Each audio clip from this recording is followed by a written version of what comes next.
have a seat. We're going to get started here after a brief message from our interpreter. Hi everyone.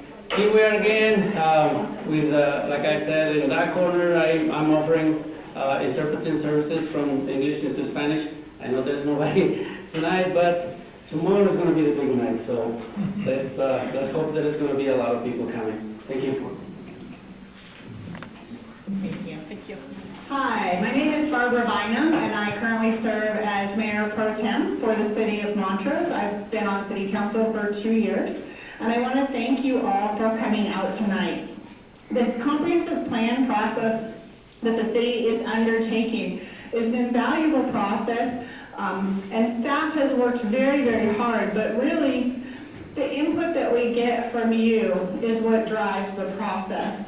So I know we have some of my fellow city councilors here tonight.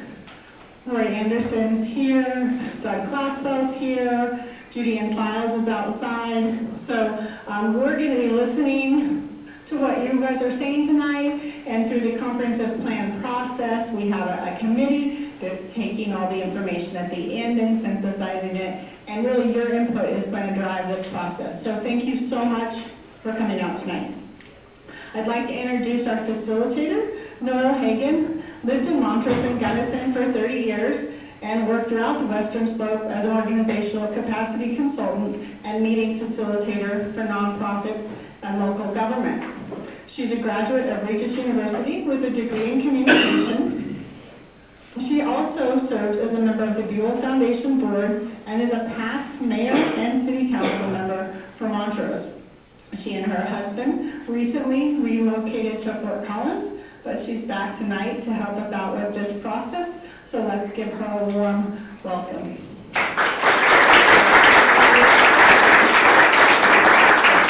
I'm going to move a little bit closer to all of you. It feels very far away.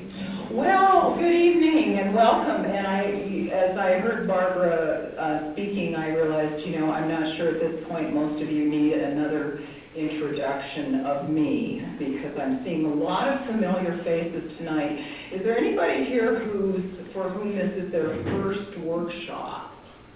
Okay, oh good, okay, good. That's great. Well, a special welcome to you, but regardless of whether you're an old hand or this is your first workshop, you're going to be doing some important work tonight and hearing some important stuff about an important topic, the economy and opportunity. Because a lot of what we've been talking about in the past workshops would really be non-starters if you have a weak or failing economy, right? So this is, very much an underpinning for all of the wonderful ideas and progress that so many of you have expressed you want to make have happen in your community. So, as always, we're going to spend a little bit of time, especially for the new folks here, looking at the comprehensive plan. What is it? We're going to do a little overview of existing conditions, but it's really special tonight because we do have a guest speaker from Colorado Mesa University who you're going to hear from. So. I think it's just going to be a really rich, thought-provoking evening, and you'll be ready to get into your small groups with a lot of having had your brains jiggled. Let's put it that way, okay? And as always, we are doing after our presentation by Dr. Perry, we are going to have our interactive activities with clickers and maps. We've got incredible food back there, which will be available all evening. I think that if people really knew how good the food was, I think the place, I'm guessing 150 or more, so maybe it's just as well we've been able to keep it a secret. So, food back there, restroom there, and also out, of course, in Centennial Plaza if you need it. I would ask you to silence your cell phones or turn them off, put them on vibrate, which feeds into my one person talks at a time rule. So regardless of who's up here talking, if you would give them your full attention, that would be absolutely perfect. We have a lot to do, as we always do in these workshops, so we're going to stay on topic. And have been getting you out early in these workshops prior to 7:30. Tonight we may go right up to 7:30 because I want to make sure that we take full advantage of our guest speakers' knowledge and expertise. As always, I want to introduce the city planning staff because I just can't, this is my last night with you all, so I want to give them an extra special thanks. They have been just wonderful to work with, and so we have Gary Baker, senior planner, and he's assisted by Amy Sharp and Talmadge Richmond. Is he outside? Yes. He's the young fellow, so he's new, so they make him sit outside, right? Okay, so, and I'm gonna go through this stuff very quickly because it's so familiar to all of you. So, what is our vision for the comprehensive plan? How far out does it go? 20, it's 20 years, 20-year vision with a 10-year focus. Okay, so the nitty-gritty focuses on 10 years, but we're always thinking about beyond the 10 years because we want continuity. We want things to build on what's been done in the past. So keep that in mind tonight, as always, when you think about the economy. Economies, of course, go up and down, but certainly some of the things that it's possible that some of the things that come out of this plan will have an amazing positive effect 20 years from now, okay? So, I don't know if I should repeat it, you've heard my little spiel about, I think I'll repeat it just because Bill Patterson is in the room and I served with him on council. So people say, well, why do you have a plan, right? And my answer to that is you don't want your elected officials operating without a plan. So, couldn't resist. Last time. So, some of our potential themes, there are many themes in a comprehensive plan. Some of these have been the subject of their own workshop, but all of these are elements that enter into the creation of a comprehensive plan, and you'll see featured very prominently there, economic development. I have to tell you, I lived in Gunnison for 10 years, and we were trying to do a community-wide plan, and economic development actually was a dirty word. We weren't allowed to say we weren't allowed to refer to economic development because it was like a trigger that made people mad. So anyway, we had to say prosperity, but it's all the same, right? Whether we're talking about economic development, opportunity, prosperity. Abundance. What? Abundance. Abundance, there you go. That's a nice positive word. So our timeline, we are in the second phase. We are really laying the groundwork for developing a new or current vision for the city. Goals, what do we want to happen as a result of this planning process, and really illuminating issues. Ultimately, there will be a draft plan developed, which will come to you, the public, but also to the city council. It will be tweaked. And I would say sometime maybe within a year, a little over, city council will have the opportunity to adopt a new comprehensive plan. And that's when the fun starts, because that's when, things hopefully really start happening. If you're just an ordinary citizen here, not an elected official, you get to hold their feet to the fire, right? Because you were part of this. All right, lots of fun. Our current vision, which I'm guessing some of you perhaps have memorized by now, interesting because it features the economy very prominently. There are a number of elements in this vision that relate to it.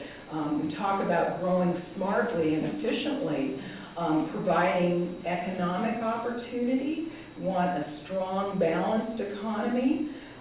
We want young people to have meaningful careers, and also the average person to be able to afford to buy a home. So this all speaks to the need for a healthy and vibrant economy.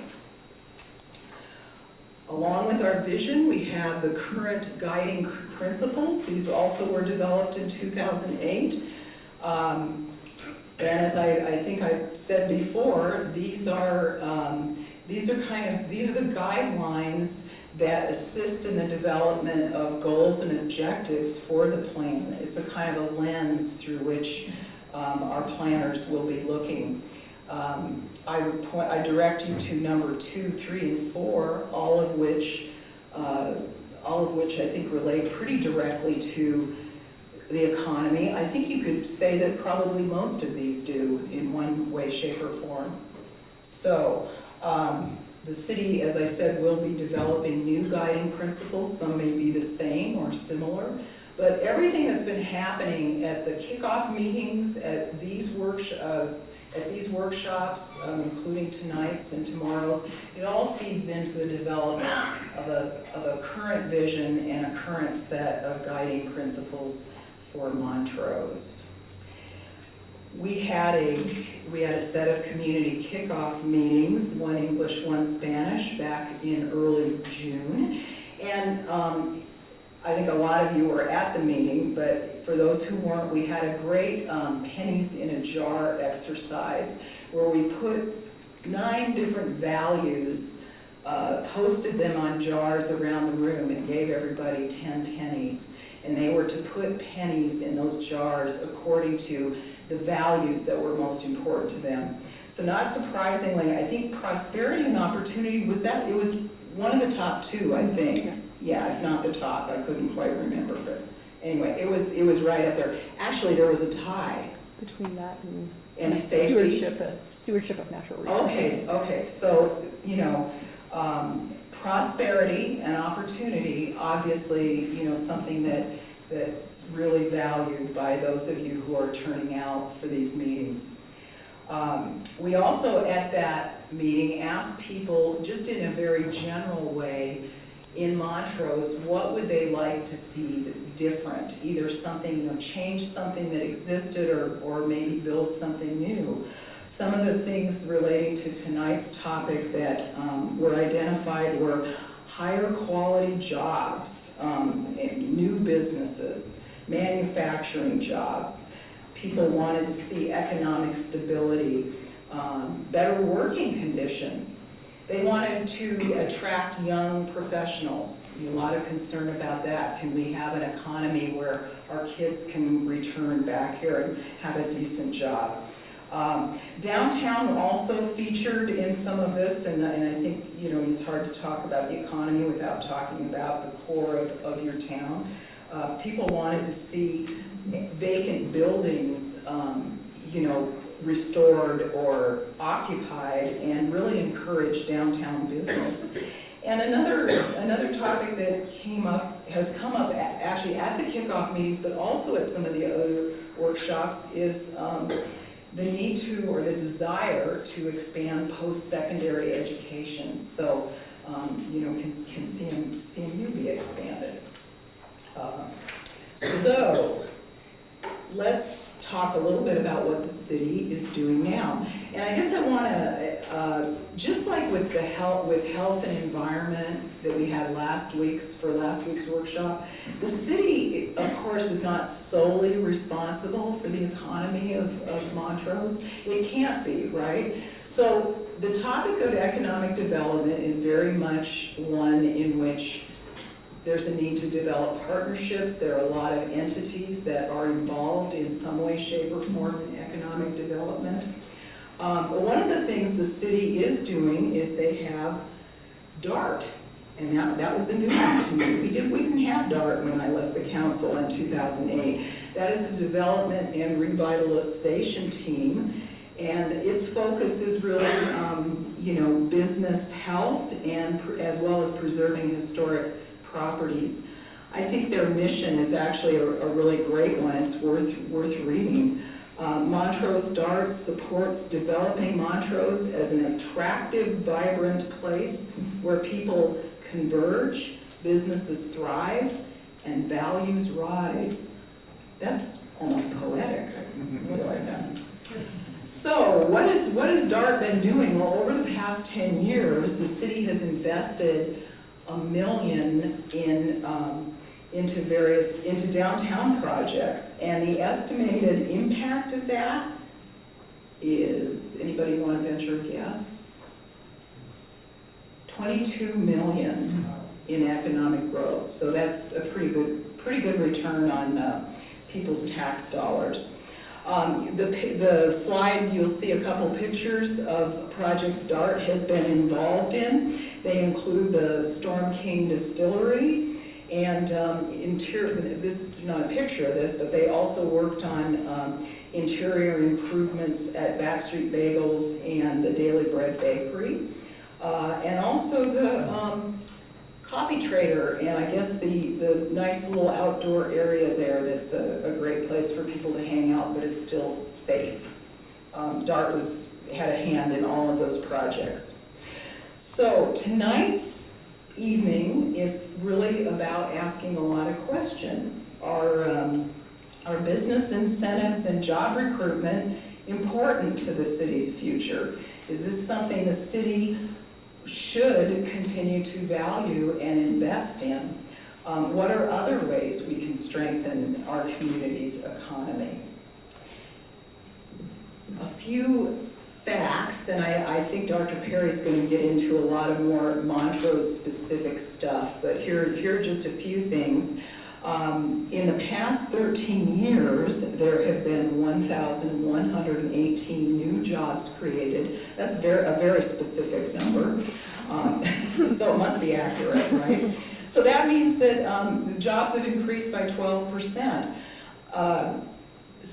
Top industries, this won't surprise you because I think a lot of you either were employed in them or are currently. Top industries are healthcare, human services, education, accommodation and food services, public administration, which I think is maybe a nice word for government, but yeah.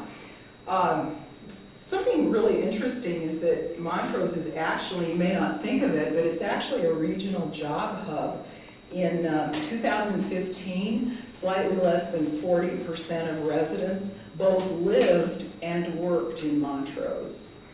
And that, I know it surprised me that it wasn't actually more than that they would actually live and work in Montrose. Almost 6,000 employees traveled to Montrose from elsewhere. And over 3,000 residents left Montrose to work outside the city. So that's something to think about. Is that good? Is that a healthy mix? Is that, do we wish more people who are leaving to go to work would actually stay here? I don't know. But again, we're jiggling your brains tonight, so these are things you can maybe give some consideration to. Another interesting thing about Montrose, of course, all of you know that CMU is the physical provider of higher education here. Montrose actually has a lower rate or a lower percentage of the population has an undergraduate degree. Okay, only 26.3%. So for the state of Colorado, it's 38.7%. I think both those numbers are, to me, they should both be higher. It would be nice if they were both higher, but we'll see what you all can do about that with your ideas. So, I talked about partnerships and other people being involved. Something else you might give some thought to is this other service providers that are impacted by the economy, sometimes positively, sometimes negatively. The strength of the economy certainly relates to schools, the need for new schools, the need for childcare. Childcare is something I know a little bit about because I do a lot of volunteer work with childcare providers, and I know that Montrose is a bit of it's not a desert when it comes to childcare, but I know that's something for those of you interested in economic development to keep your eye on. You don't have enough childcare providers. So, Other service providers, medical. The thing with all these service providers is they both they represent often very good jobs, but they also need places to live. They need schools. So that's where it starts to get kind of complicated. Let's talk about retail a little bit, because retail provides the city's lifeblood, which is sales tax. You're probably aware that the city does not have a property tax, that all of their tax revenue comes from sales. So, that's an important thing. When I was on the council, we argued a lot about, there was a lot of arguments in the community about big boxes and whatnot. There's no doubt, though, that the revenue that they bring is certainly welcome when it comes to building trails, etc. We have 258 retail and restaurant establishments. The city, from time to time, performs something called a retail gap analysis, and that is a study that identifies what people are spending in certain areas in the community locally versus how much they're spending overall. So it really has the potential to reveal where is there some potential for new retail development. And the 2017 study identified electronics and appliance stores and clothing accessory stores. And I'm guessing retail, we should ask Dr. Perry this, but I would think retail, a gap study would be difficult with online, but anyway, maybe you'll talk about online stuff. So, what does all of this mean for the city's economy? Well, we're going to be digging into that a little bit later, but first we're going to hear from Dr. Nathan Perry. Dr. Perry is an associate professor of economics at Colorado Mesa University. His research interests include money and banking and economic history. He's conducted several regional economic grant studies in the state of Colorado, including economic impact studies, public land studies, and he's published a book chapter on deficits and debt. Dr. Perry also writes quarterly economic newsletters for Mesa, Montrose, and Delta counties. So he is here to add to the richness of our discussion later this evening. Without further ado, would you join me in welcoming Dr. Nathan Perry?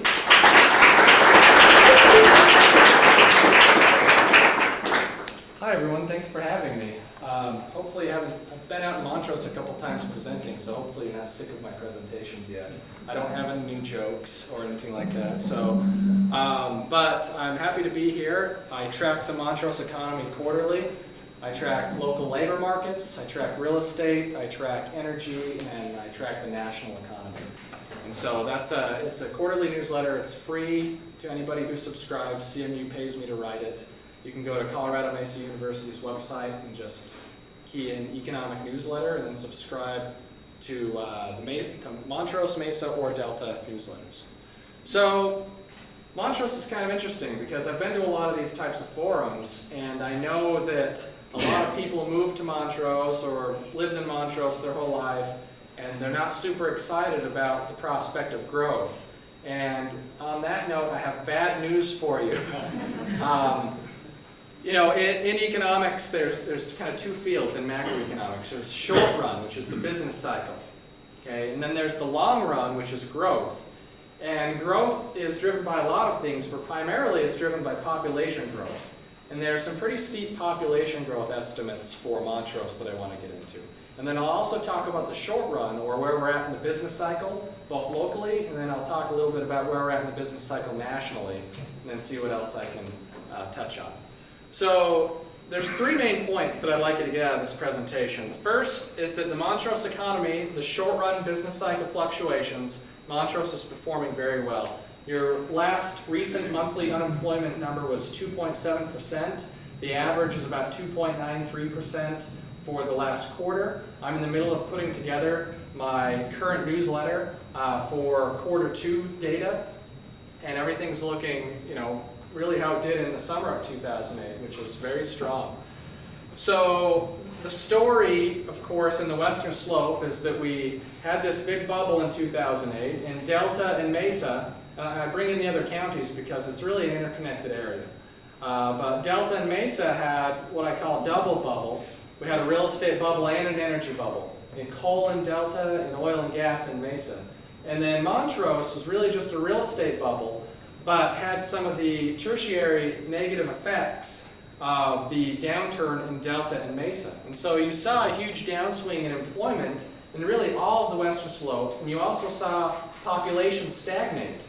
And that theme is true for almost every Western Slope county.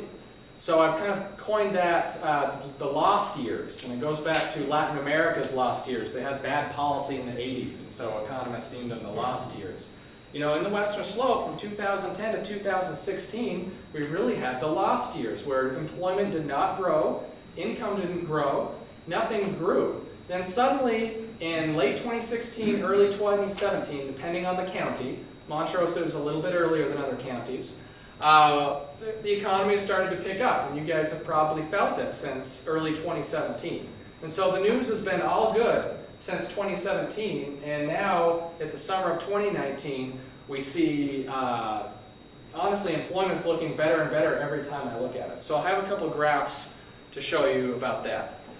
So that's good news. Second, and this is good news depending on your point of view, Montrose is projected to have a high population growth. And we'll talk about that. I have some graphs and maps. And we'll talk about the potential for some of these estimates to be wrong the further out you go in the future. And three, the national economy is still doing very well, but there are a lot of signals that are showing that the national economy is going to start slowing. And so I'll take you through a couple of those points. Usually when I present, I'm upwards of 45 minutes to an hour, but I got 25 minutes today. So we're going to see if I can get the whole story in 25 minutes. Talk fast, okay. So I never know how big the screen's going to be, so I apologize if you can't see this, but I can read you some of the numbers. Here's Region 10 population forecast. So Montrose, this is the one that you guys care about. So right now, you figure we're about 42,000. Population forecast looking into 2025 is for about a 6,000 person increase in population. 2030, up to 52,000, which would be almost 10,000 people. By 2040, we're looking at 60,000, and by 2050, 68,000.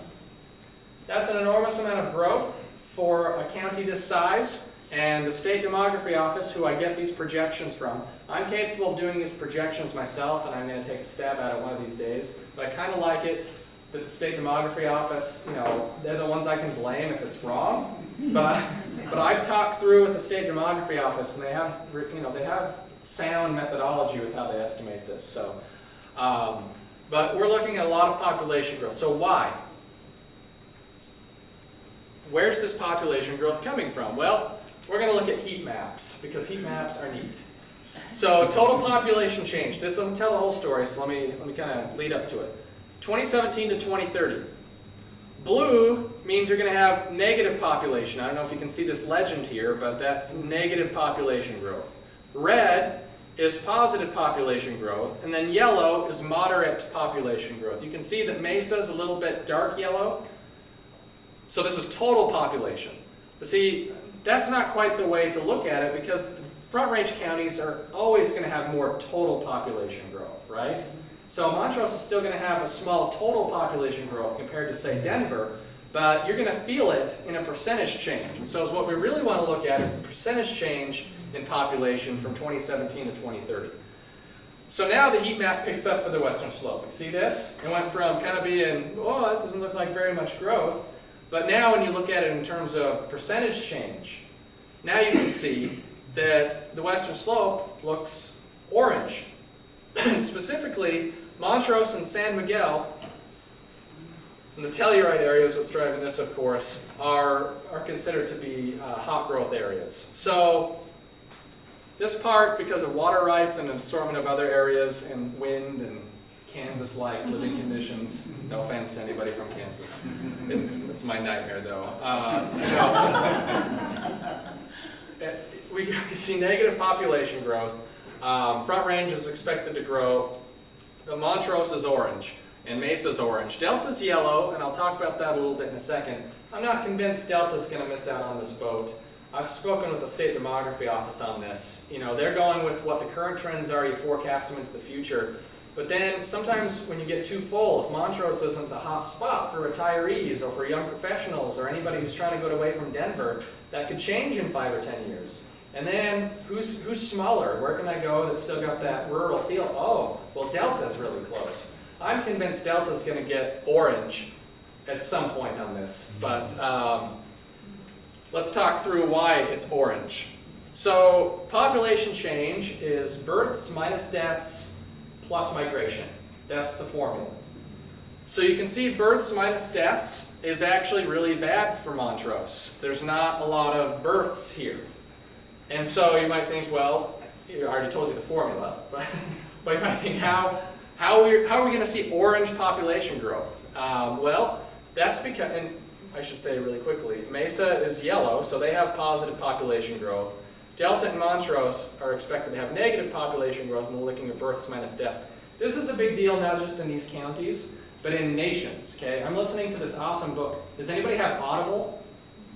So this blew my mind. I can't believe I didn't know about it. Before I had kids, I used to read 2 books a month because, you know, I'm an academic, and then I had kids and I stopped reading. And I stopped learning because they don't let me read.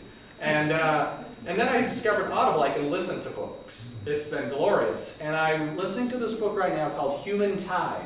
And I don't know if any of you are history buffs, but it's going back and reinterpreting 18th, 19th, and 20th century history by looking at population changes, just population. Because what you start to realize is that changes in birth rates and migration rates shape nations, okay? The British Empire became the British Empire because during the Victorian era, they had the highest birth rate. The Germans had a really high birth rate in the late 1800s and early 1900s, hence their ability to engage in World War I and World War II. That's a negative, but obviously. So you start to explain the fall and decline of nations with population, and you can do the same thing with counties. You know, economic development plans are important, but is what's primarily going to drive economic growth is going to be population and what demographics are in that population. So here's births minus deaths, but let's move on to the migration rate. This is what's big in Montrose. State Demography Office, has tracked, we've had a very high migration rate into Montrose, and they expect that to happen or to continue over the next 10 to 15 years as the last baby boomers start to retire, sell their houses in Denver. They want to move somewhere that has a better lifestyle, that they're not dealing with traffic, they can still drive back to Denver to visit the grandkids, but they're close to a hospital, they're close to recreation, they can go someplace cool and expensive with all their retiree income. I'm jealous right now, I wish I was. They can go to Telluride. So Montrose is perfectly positioned from the State Demography Office's view, and my view as well. I completely agree with their methodology on this. Between Grand Junction, which first of all, Montrose has good health care, but then you've got the regional hospital that offers services that Montrose doesn't have.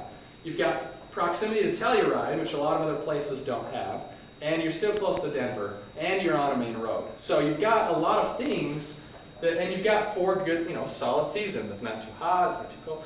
So because of that, because of the demographics out here, because of the migration rates from here, and it's not just Denver in the Front Range, we're getting people from Arizona, we're getting people from Florida. The Demography Office actually has a heat map where you can see where people have migrated from. It blew my mind. There's this county in Arizona.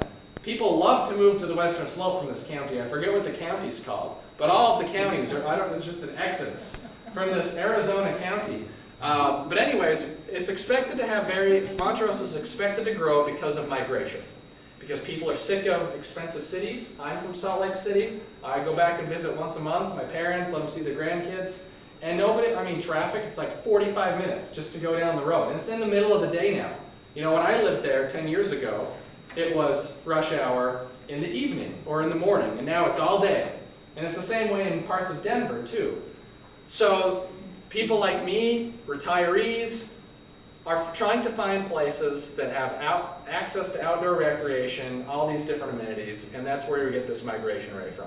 It's not just a theoretical thing, it's the actual forecast of the past flows, but then also with this idea of these demographic trends in mind, guiding it. Now, things can change, We might have Generation Y come out. You know, with millennials, it's really popular to move to a rural area, rural-ish area, and then work remotely.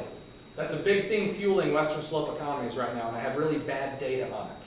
We're not good at tracking remote workers yet at the level I'd like to see. But you never know. Generation Y, the students I'm teaching right now, they're not millennials. We call everybody younger than, you know, a certain age of millennial, but we've got a whole new generation that's going to have their own ideas. They're going to hate everything the millennials did. It's going to be so awesome. I can't wait, you know.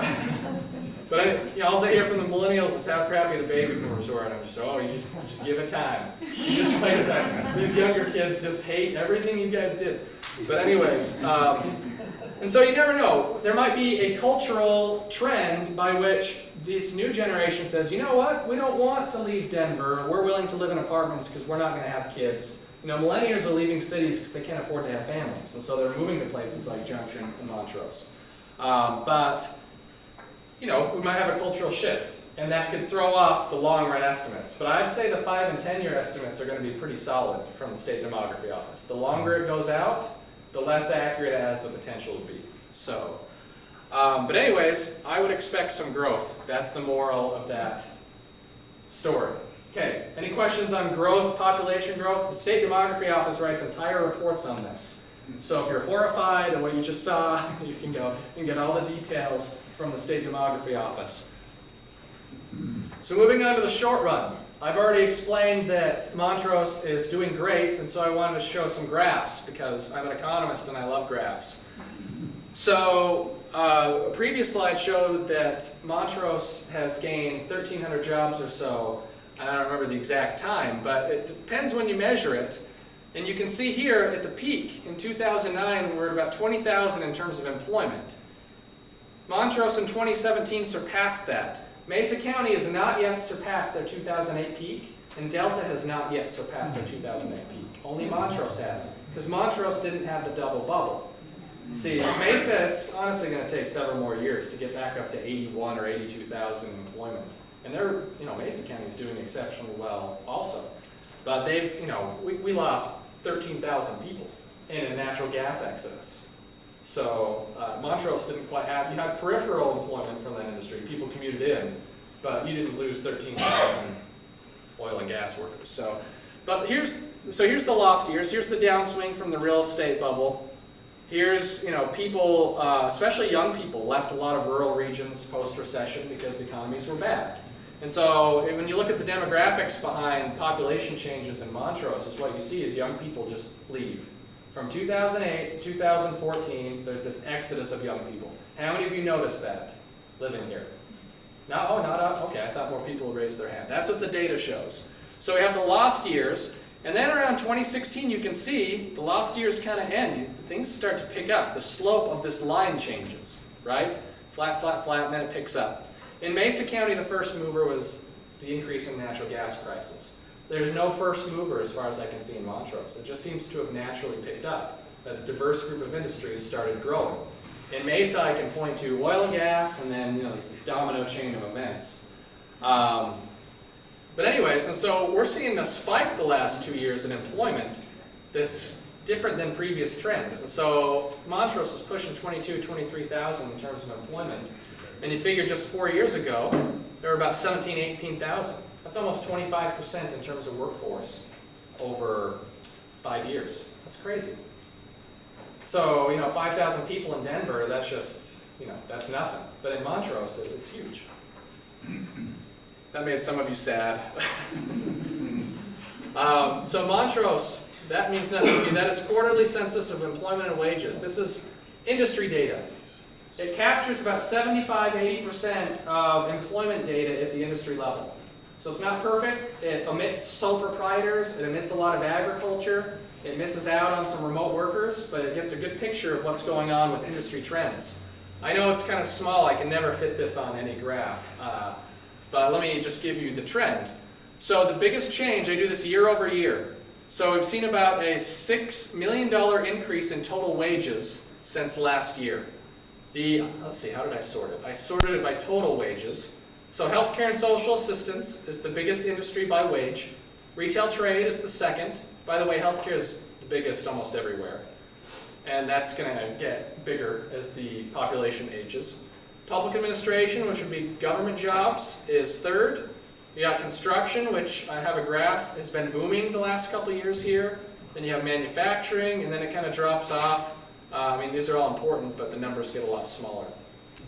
So the biggest changes in the last year have been in construction, which is, see that $1.3 million change in construction wages year over year?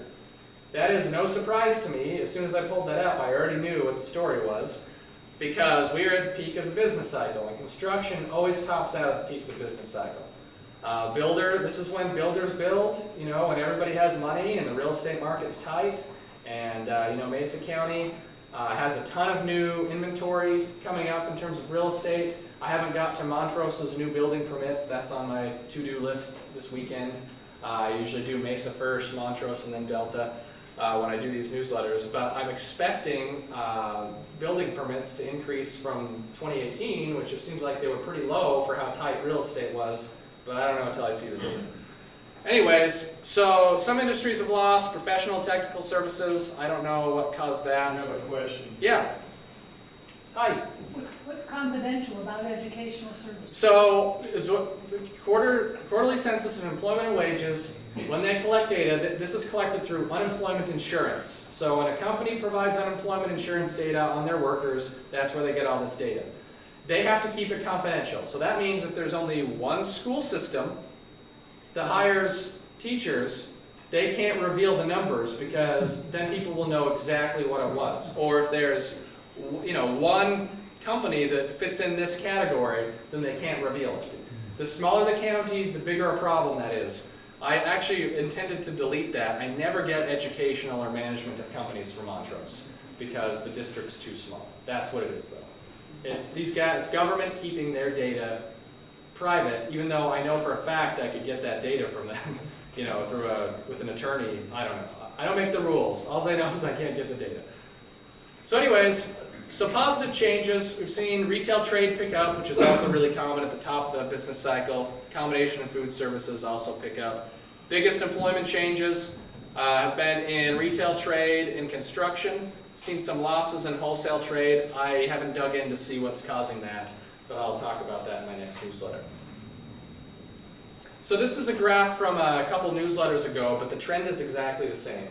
So I update this graph every year, usually in the January edition of the newsletter. But here's the story. The growth from 2017 to really now has been led by two primary industries. Let me back up. This is the wrong slide. This is 2008 to 2018. My apologies. Here's what has grown since the peak of 2008 to the peak now. Well, I have quarter 1 2019 data, but it's like I said, the trend's exactly the same. So healthcare and social assistance, government, accommodation, food services, agriculture, forestry are combined, and then manufacturing. Big losses were in construction and retail trade. With current data, this is about right here. And let me show you the next graph. That's the one that I thought I was talking about.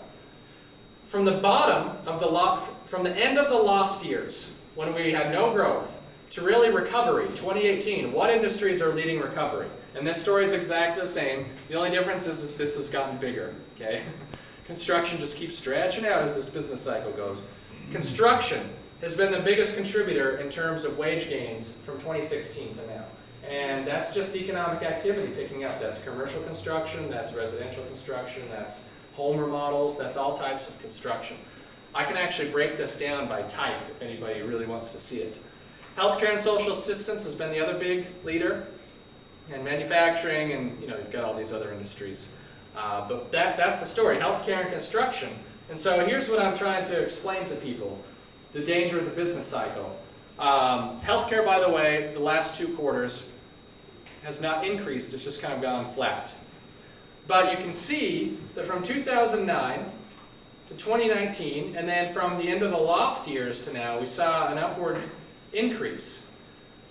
Here's the good news about healthcare. It's helped create economic recovery in Montrose, and it's also counter-cyclical. If there's a recession, people still go to the hospital. hopefully. So that's the good news. Here's the bad news. Construction is completely cyclical. So if you update this with a couple canopies, it goes up here. Okay, it's up a little bit, but the trend is basically the same. It's like this, and we're just going to form a new one of these. And this is what the graph of construction looks like, through time. It just keeps going. So here's my point. We've got half healthcare, half construction as the two big leaders. And that's the case, by the way, for Montrose and Delta. Mesa had some natural gas in there. They were a strong leader, but natural gas has tapered off the last 6 months. So probably when I repeat this graph for Mesa County, it's going to be construction and healthcare now that natural gas has tapered off. When I did this in 2018, natural gas was a big part of their recovery, Mesa County's. But here's my point. This will taper off as the business cycle swings, and there are signs that the business cycle will taper. So this is great news that it's going up, but it's bad news that that's one of the employment leaders, because as construction slows, you will see that in employment numbers. How am I doing with time? Probably overtime? 6:30. Yeah, 6:30. So I need to be done? Soon. Okay. Imagine having a job where everybody wants you to be quiet all the time. Students, people you present to, just want you to stop talking. I'm so passionate about talking. Okay, so quick. Montrose, median household income, sharp increase from 2016 to 2017. I'm expecting another increase from 2017 to 2018. That is census data. It always lags by a year and a half. I don't know exactly when it's released, but I'm really excited to see it come out. I think it's going to be great news for Montrose.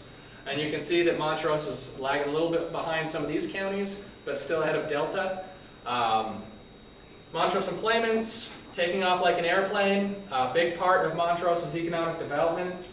People are more comfortable moving here because they know they can use the airport. They don't have to drive over to Junction to use the airport, but they know that they could. Montrose median home sales price skyrocketing. Real estate's getting pricey. There's no signs of a 2008 bubble, but it's pricey. I'm moving fast now. National economy. Economy is still strong, although not red hot anymore. Some signs of slowing. No sign of inflation. Unemployment's at an all-time low. Real estate getting pricey. Yield curve inverting. How many of you have heard about the yield curve inverting? That's a recession signal. In my newsletters, I talk about this. On average, after the yield curve inverts, I can't remember, it's either 13, 14, or 15 months on average until a recession hits. And the yield curve inverting basically says that everybody's rushing into long-term bonds because they see a lot of risk. How many of you have thought about your retirement account and you thought, I need to sell stocks right now, things are looking iffy. And if you sell stocks, what do? You buy bonds. Okay? So when everybody buys bonds, it pushes the interest rates down on the long end of the curve, and then the short end of the curve stays here, and then it inverts. And that's an inverted yield curve. That's my 20-second explanation. Yell at me if I need to be done. So growth is good, but you're going to see growth start to slow. Every economist that I listen to, and I read a lot and listen to a lot, are expecting less than 2% growth over the next year until eventually we see close to 0% growth in some sort of small recession. You can see that this is a big indicator of change in non-farm payrolls. You can see that once the peak forms, you start to go down. Once that peak forms and you move, it's not too long until you get to recession. And you can tell me what this looks like. This was a head fake right here. I thought right here. I'm like, oh great, here we go. On the way down to recession, but then we head faked, and now we're moving down again. And this happens at the end of every business cycle. New jobs slow down. So the next couple of these are important. If this starts to form a, what is that, upside down U, then it'll be a stock market sell-off, I guarantee it. This is wages. Let me skip that one. Unemployment rate. Here's one of my last points. What happens when you get to the bottom of unemployment? How long before you get to that gray line that is recession? Do we hang out at really low unemployment rates for several years? What's the trend? You guys, you don't have to be a professional economist to predict this. And look where we're at. We're historically low, lowest since the 50s really. We've now gone lower than 1968, and that's when we sent young men to Vietnam. And so they were part of the labor force. So as soon as this forms a trough, then I think the average time is, I think, 13 months to recession, as soon as the low point of unemployment forms. On average, could be different this time, could be sooner or later, but that's on average. here's the yield curve, the 10-year minus the 2-year, and then I need to be done before I get yelled at. So you can see approaching 0. It has different measures of the yield curve have inverted. So once that trough forms, we have a yield curve inversion. Everyone's expecting slower growth. Although all the data right now is great, I think everyone needs to be prepared for probably slower 2020 and the potential for a small 2001-like recession in late 2020, early 2021, somewhere in there. So, anyways, I hope that was useful. Okay.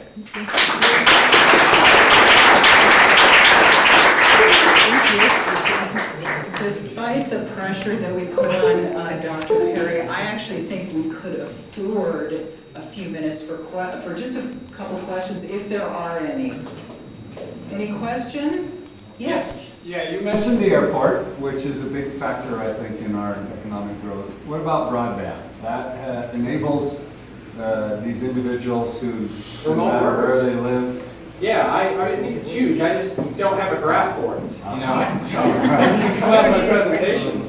But I think it's really important in a new age economy. If you want to attract young workers, young professionals, you know, I met somebody at a real estate investor club meeting in Grand Junction, and this guy is employed in San Francisco by making Silicon Valley wages, living in Grand Junction, works on his computer and on his phone.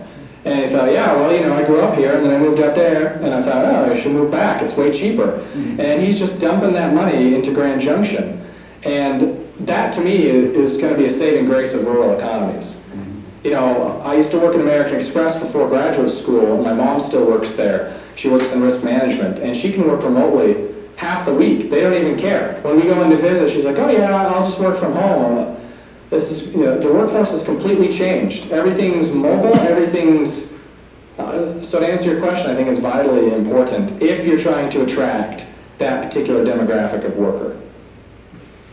Yes? Why did you skip the wage data?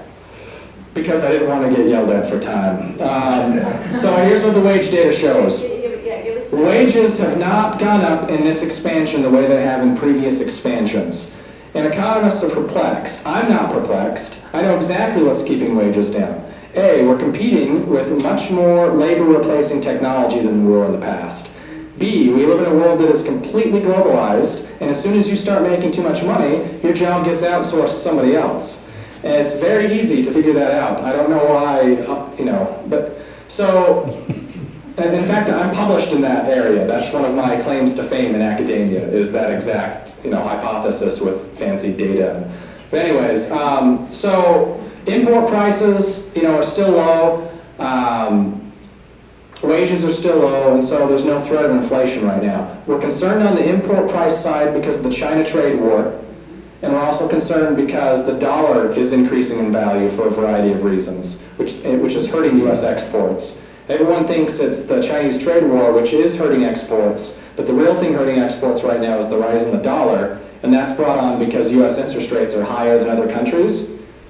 So if, you know, you live in Japan, you're looking around to buy bonds, U.S. is paying more, then you want to buy U.S. bonds, well, you got to exchange your yen for dollars to buy U.S. bonds, which pushes up the value of the dollar.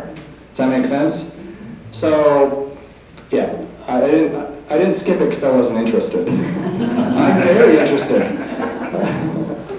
Yeah. Yeah, so my takeaway is that people are moving here to die. Retired without having any children. But the big wave driving this is people moving in. And we have people moving in to build houses or whatever.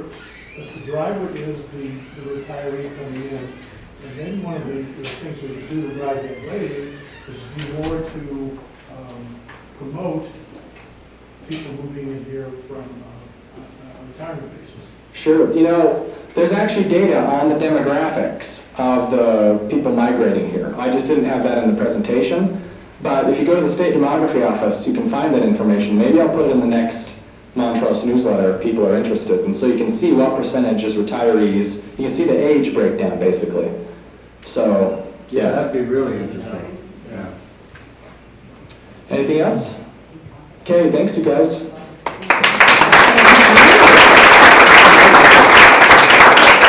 Now, I know they call economics the dismal science, but you're a very You gave a very upbeat presentation. Well, thank you. So we are going to move on to our clicker exercise, and I'm going to try to go through I actually was thinking of proposing skipping the first few questions. Sure. Would that be? Sure. Would that be okay? Just so we can get people into their groups? Sure. Yeah, so we did have, most of you have done the clickers before.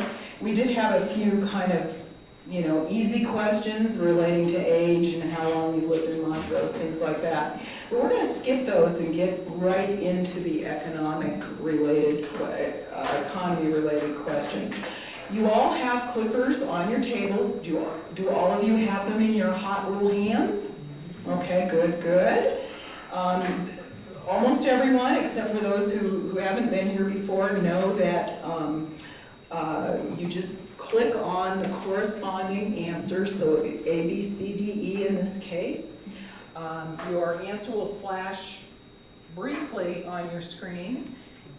I think that, There you go. am I good? Yeah. Okay. I'm doing this for Will. I can actually talk without the microphone, but I know he's recording, so. So anyway, if you want to change your answer, you can do that, but once polling closes, you can't obviously change your answer. We're going to watch the screen up there on the right, see how many people are in the room. And our first question, how would you rate economic conditions in Montrose today? And you have 4 choices. No right or wrong answers. This is just what you think.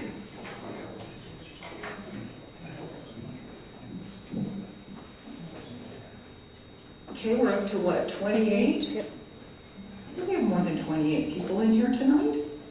No? Everybody voted? Okay, I'm going to close the polling. Let's see. Okay, good. Good or fair gets most of it, all right? Okay, when it comes to growth and development, what do you think is the city's greatest challenge? Providing adequate job opportunities, providing a suitable range of housing options, protecting natural resources, protecting small-town rural character, and providing adequate amenities. Which of those is the biggest challenge facing our city?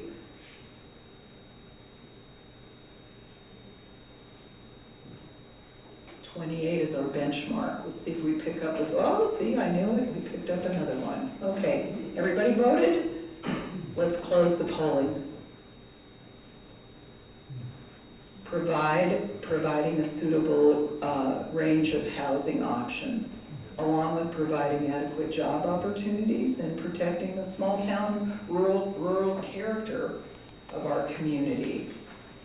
Okay, what should be the top economic development priority? So that you might think all of these are important, but what rises to the top? A, B, C, D.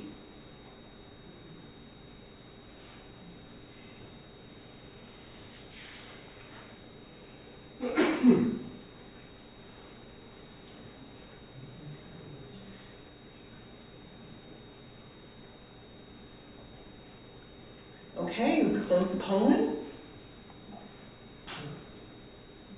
Got some competing interests here, I would say. This will be an interesting discussion at future comp plan meetings, right? Because we have recreation and tourism, manufacturing, and also increased retail development. Next question. What is the city's greatest asset or opportunity? You got to choose one. Some good stuff up there. What's the greatest asset? And I assume we want to know asset or opportunity in terms of the economy. So we look at it through that lens.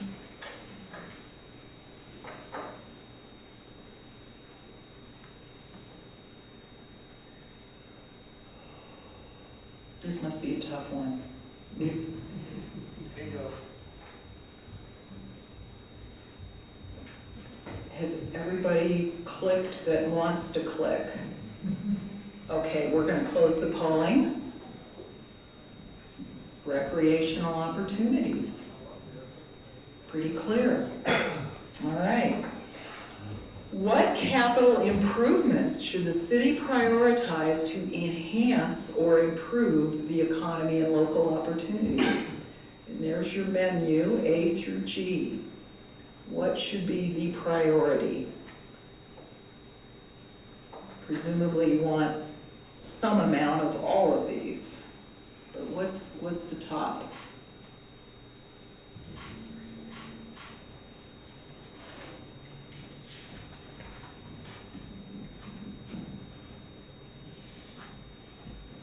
Done?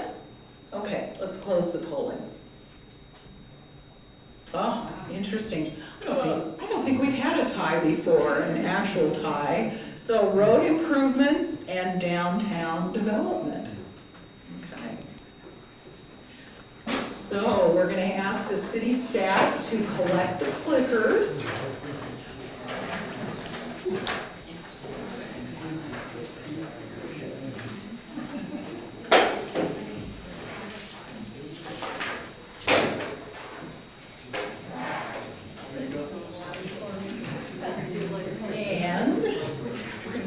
Out maps, correct? Okay. What I'd like you to do, if you have less than 6 people at your table, or I'd like each table as much as possible to have 6 people at it. So if you only have a couple people, or even 4 people, I'd like you to split up and populate. Fellow workshop participants have to say. Yes? Yes? I don't have to bring out the big whistle because our mayor isn't here tonight. I usually rely on him to whistle. Okay, is there any group that is dying to go first? That's wonderful. Oh, good. All right, so the things we found. Ladies and gentlemen, please stop talking and give this fellow your undivided attention. Yes, this fellow.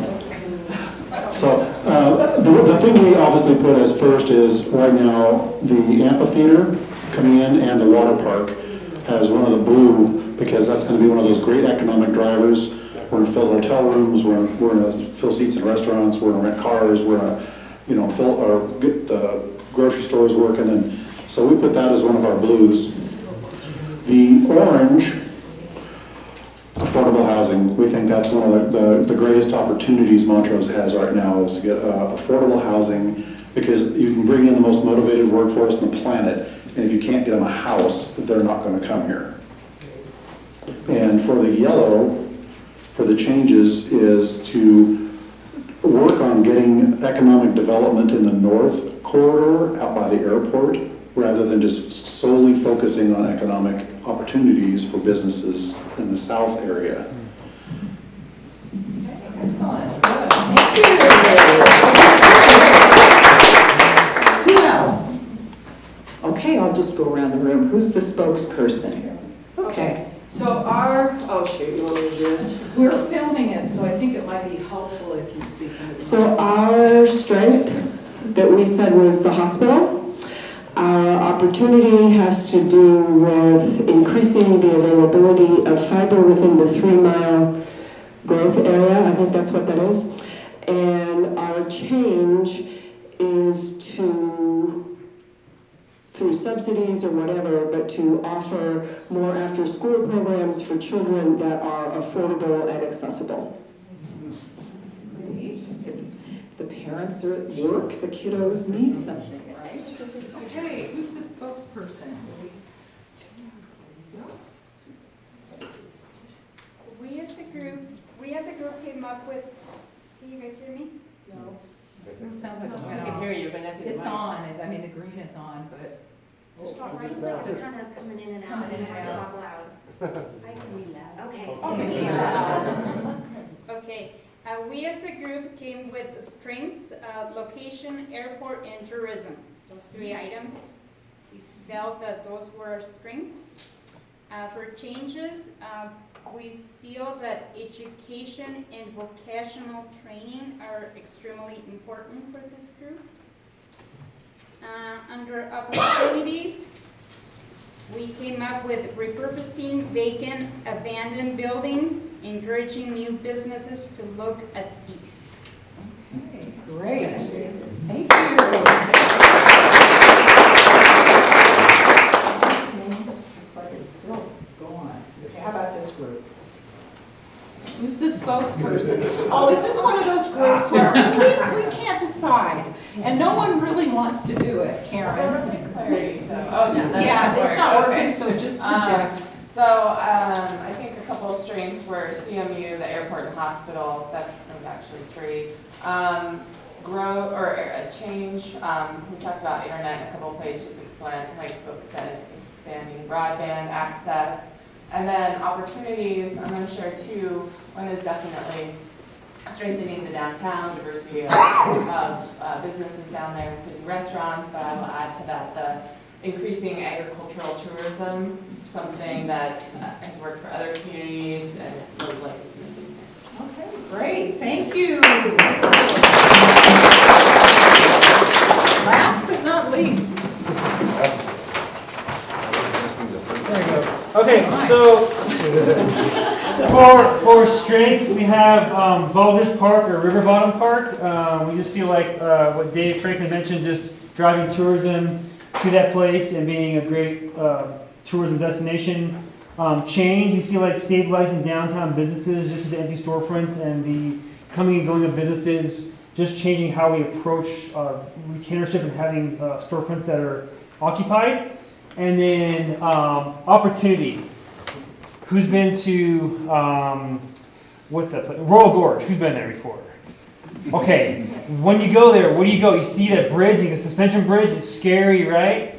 What if we had an opportunity to build a suspension bridge over the Black Canyon? And then all the good, where are all the good hiking trails? They're on the North Rim. If you guys have not been to the North Rim, it's way better than the South Rim. All the good hiking trails are right there. If you can hike across the suspension bridge and scare yourself, people will actually stay here and play here.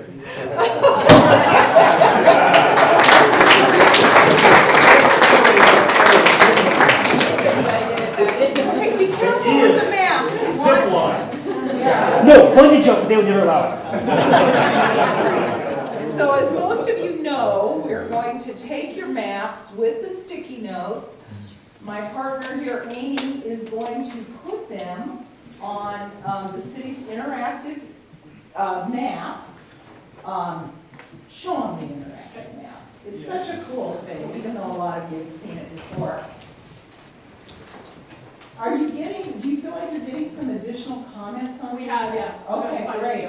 Yeah, this is a great tool. Again, if you know somebody who couldn't come to this meeting, wants to comment on economic development, have them go to this interactive map. They can enter in their own comments and ideas. And maybe you can get some support for that suspension bridge. Because, well, I'm going to tell you how you can drum up support. Oh my goodness. Yeah, it's already full. So you can find the interactive map by going to the cityofmontrose.org/comp plan website, and there's a little link to the interactive map here. As you saw at the beginning, just proceed as a guest. You don't need to sign in. And then you can look through this massive amount of comments that we've been receiving, and you can pick one, and you can like it with a heart if you see something that you already like. Right. So you can kind of show that there's lots of support for that particular thing. So I might encourage you to look for that if you know a specific spot before you submit a new comment, because then we show that there's numerous people that like that same thing. Or if you want to submit a new comment, just come over here to the green button, submit a comment, and it's the same thing as what we've been doing tonight. Click what's working, what needs to change, or if there's a new opportunity. And then you select the classification, which is just based on the different categories of workshops that we've had throughout the summer. And then you can further select different types of categories. If it doesn't fit into something, you can click other. Just click your comment, put a point on the map, and report it. So it's pretty simple. And we'll be taking those at least probably for another month, if not more. Are the clicker drafts available online? The clicker draft. Oh, yeah, those are actually in a written report that the sticky comments are also in. They aren't necessarily listed verbatim, but Amy does the interactive map, I do the compilation of the sticky notes, which I forgot to remind you to write neatly, but hopefully it can be a challenge at times. So those are reports, there are reports for every workshop. Yep, there you go, there'll be one for this one, and the graphs are located in there, the results, yeah. So I hope that convinces you that the work you've done at previous workshops and here is very important, being taken seriously. And let's see, what else do I need to remind them of? This is our last formally scheduled workshop, but if you go to the city's website, there it is in the upper, yep, right there, cityofmontrose.org/comp plan.